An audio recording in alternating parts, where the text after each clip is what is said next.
பொறியியல் மாணவர் சேர்க்கை முதல்கட்ட கலந்தாய்வு முடிவில் மாணவர்களுக்கு கல்லூரிகள் ஒதுக்கீடு செய்யப்பட்டுள்ளது.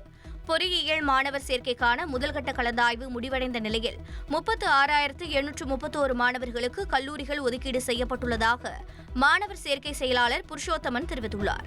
முதல் சுற்று கலந்தாய்வில் பொதுப்பிரிவில் 32,663 மாணவர்களுக்கும், சிறப்பு பிரிவில் 2,462 மாணவர்களுக்கும், தொழிற்கல்வி பாடப்பிரிவில் 1,392 மாணவர்களுக்கும், 7.5% இடஒதுக்கீட்டின் கீழ் 214 மாணவர்களுக்கும் கல்லூரிகள் ஒதுக்கீடு செய்யப்பட்டுள்ளது.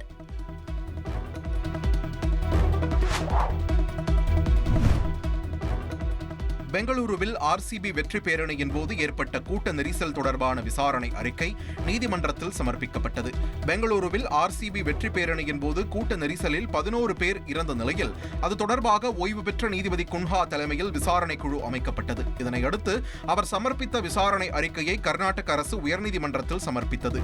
அறிக்கையில் ஆர்சிபி அணி மற்றும் நிகழ்ச்சி ஏற்பாட்டாளர்கள், DNA ஏஜென்சி, கர்நாடக கிரிக்கெட் வாரியம் மீது தவறு இருப்பதாக குறிப்பிடப்பட்டுள்ளது. மேலும் விராட் கோலி வெற்றி பேரணிக்கு அழைப்பு விடுத்து வீடியோ வெளியிட்டதும் குறிப்பிடப்பட்டிருந்தது. அனுமதி பெறாமல் வெற்றி பேரணியில் பங்கேற்கலாம் என விடுக்கப்பட்ட அழைப்புதான் கூட்ட நெரிசலுக்கு காரணம் என்றும் அறிக்கையில் குறிப்பிடப்பட்டுள்ளது.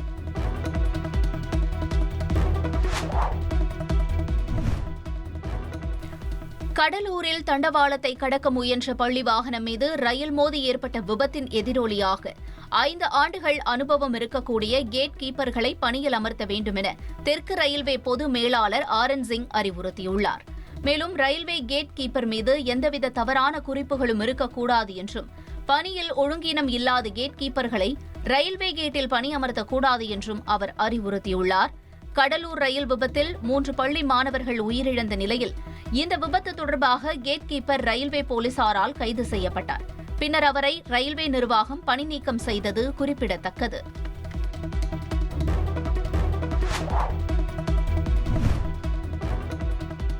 உங்களுடன் ஸ்டாலின் திட்டத்தை 6 மாதங்களுக்கு முன்பு தொடங்கியிருக்க வேண்டுமென பாமக நிறுவனர் ராமதாஸ் தெரிவித்தார்.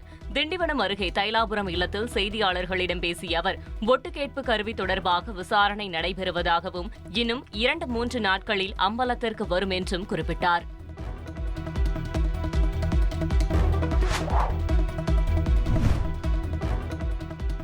தமிழக வெற்றிக் கழகத்தின் 2வது மாநில மாநாட்டையொட்டி 50க்கும் மேற்பட்ட கேள்விகளை மாவட்ட காவல்துறை கேட்டுள்ளது. தமிழக வெற்றிக் கழகத்தின் 2வது மாநில மாநாடு ஆகஸ்ட் 25ஆம் தேதி மதுரை தூத்துக்குடி தேசிய நெடுஞ்சாலையில் பாரபத்தி என்ற இடத்தில் நடைபெறவுள்ளது. மாநாட்டிற்கு அனுமதி கேட்டு மதுரை மாவட்ட எஸ்பியிடம் தாவேக பொதுச் செயலாளர் என் ஆனந்த் மனு அளித்திருந்த நிலையில் 50க்கும் மேற்பட்ட கேள்விகளை காவல்துறை கேட்டுள்ளது. மாநாடு யார் தலைமையில் நடைபெறவுள்ளது? மாநாட்டில் மற்ற விஐபிக்கள் யாரும் பங்கேற்கிறார்களா? தொண்டர்கள் எவ்வளவு பேர் மாநாட்டிற்கு வருவார்கள்? தொண்டர்களின் வாகனங்களை நிறுத்துமிடம் உள்ளிட்டவை அடங்கிய 50க்கும் மேற்பட்ட கேள்விகளை மாவட்ட காவல்துறை கேட்டுள்ளது. மாநாட்டிற்கு தேர்வு செய்யப்பட்டுள்ள இடத்தில் 200 ஏக்கர் பரப்பளவில் மாநாடும், அதன் எதிரே உள்ள 300 ஏக்கர் பரப்பளவில் வாகன நிறுத்தமும் அமைக்க தாவேக திட்டமிட்டுள்ளது.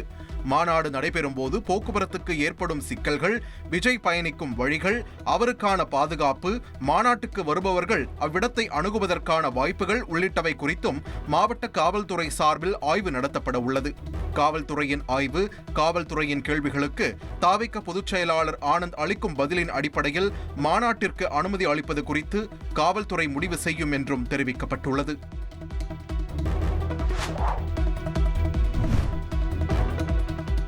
பீகாரில் மருத்துவமனையில் அனுமதிக்கப்பட்டிருந்த சிறை கைதியை 5 பேர் கொண்ட கும்பல் துப்பாக்கியால் சுட்டுவிட்டு தப்பிச் சென்ற CCTV காட்சி வெளியாகி பரபரப்பை ஏற்படுத்தியுள்ளது. பீகார் மாநிலம் பாட்னாவில் உள்ள பிரபல தனியார் மருத்துவமனையில் சந்தன் மிஸ்ரா என்ற சிறை கைதி அனுமதிக்கப்பட்டிருந்தார். இந்த நிலையில் மருத்துவமனைக்குள் துப்பாக்கியுடன் வந்த 5 பேர் கொண்ட கும்பல் சந்தன் மிஸ்ரா இருந்த அறைக்குள் நுழைந்து அவரை சரமாரியாக சுட்டுவிட்டு தப்பிச் சென்றனர். இதில் சந்தன் மிஸ்ரா படுகாயமடைந்த நிலையில் துப்பாக்கிச்சூடு தொடர்பான CCTV காட்சிகள் வெளியாகியுள்ளது.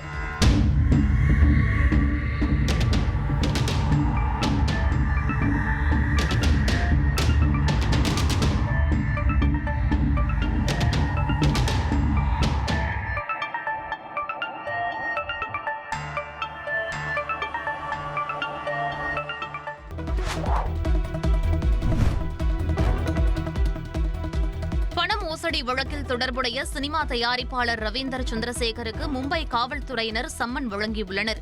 மும்பையில் அஜய் ஜெகதீஷ் கபூர் என்பவரிடம் அதிக லாபம் தருவதாக கூறி 5.24 கோடி ரூபாய் மோசடி செய்ததாக ரோஹன் மேனன், மணிகண்டன், பாண்டி என்பவர்களை மும்பை குற்றப்பிரிவு காவல்துறையினர் கைது செய்தனர். இந்த மோசடிக்கு உடந்தையாக இருந்த சினிமா தயாரிப்பாளர் ரவீந்தர் சந்திரசேகரனை கைது செய்ய மும்பை காவல்துறையினர் சென்னை வந்தனர். அப்போது ரவீந்தர் சந்திரசேகர் தனக்கு உடல்நிலை பாதிக்கப்பட்டுள்ளதாக மும்பை காவல்துறையினரிடம் மருத்துவ சான்றிதழை சமர்ப்பித்துள்ளார். இதையடுத்து விசாரணைக்கு ஆஜராக வேண்டும் என கூறி ரவீந்தர் சந்திரசேகருக்கு மும்பை காவல்துறையினர் சம்மன் வழங்கினர்.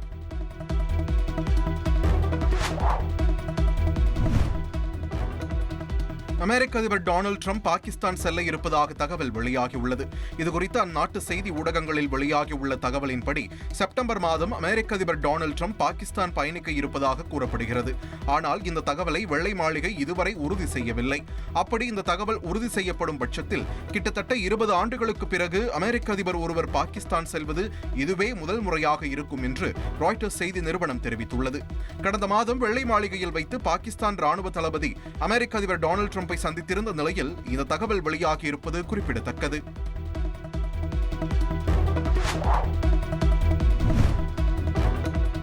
பிரிட்டனில் நாடாளுமன்ற ஒப்புதலுடன் வாக்களிக்கும் வயதை 18 இருந்து 16 குறைக்க உள்ளதாக அந்நாட்டு அரசு அறிவித்துள்ளது. முன்னதாக ஏற்கனவே ஸ்காட்லாந்து மற்றும் வேல்ஸில் 16 வயதுடையவர்கள் அனைத்து தேர்தல்களிலும் வாக்களித்து வரும் நிலையில் இனி பிரிட்டன் முழுவதும் 16 வயது முதலே வாக்காளர்கள் அனைத்து வித தேர்தலிலும் வாக்களிக்கும் உரிமையை பெற இருப்பது குறிப்பிடத்தக்கது. இது மட்டுமில்லாமல் இனி வாக்காளர் அடையாள அட்டை மட்டுமின்றி பிரிட்டன் அரசால் விநியோகிக்கப்பட்ட வங்கி கார்டுகள், டிரைவிங் லைசன்ஸ் உள்ளிட்டவற்றை பயன்படுத்தவும் சீர்திருத்தங்கள் கொண்டுவரப்பட இருப்பதாக பிரிட்டன் அரசு அறிவித்துள்ளது.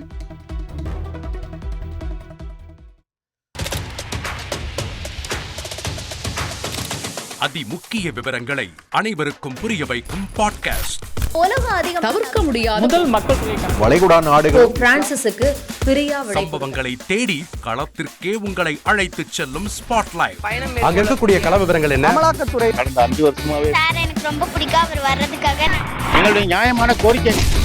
Even at the cost of stopping. பார்வையாளர்களையும் செய்திக்குள் பங்கெடுக்க செய்யும் மக்கள் குரல். 50 ரூபாய் எங்களுக்கு தண்ணிக்கு ஒரு தீர்வே இல்லங்க 10 வருஷமா. எங்களுக்கு சரியான ஒரு விடிவு கிடைக்கவில்லை. 60,000 ஏக்கருக்கு தான் கேக்குறோம். பிச்சை கேக்குறாங்க. புத்தம் புதிதாக வித்தியாசமாக ஹெலிகாப்டர்களின் உதவி என்ன படிக்கலாம்ன்றதுல பேரண்ட்ஸும் என்கரேஜ் பண்ணணும், ஸ்டூடெண்ட்ஸும் தேர்வு செஞ்சு.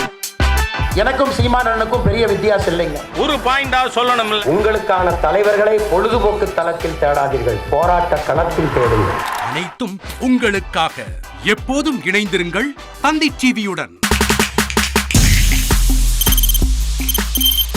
தவிர்க்க முடியாத தம்ப்நெயில்ஸ், கலக்கலான கண்டென்ட்ஸ், சினிமாவும் சீரியஸ் பிரச்சனைகளும், பல வருடங்கள் தளபதி இடைவெளி விஜய் இந்த படத்துல கலகலப்பும் கைகலப்பும்.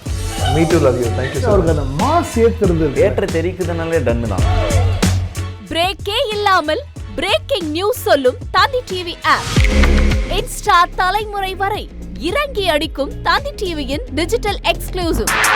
அது தண்ணிக்குள்ள போகும்போது ஹேங் ஆயிடுச்சு.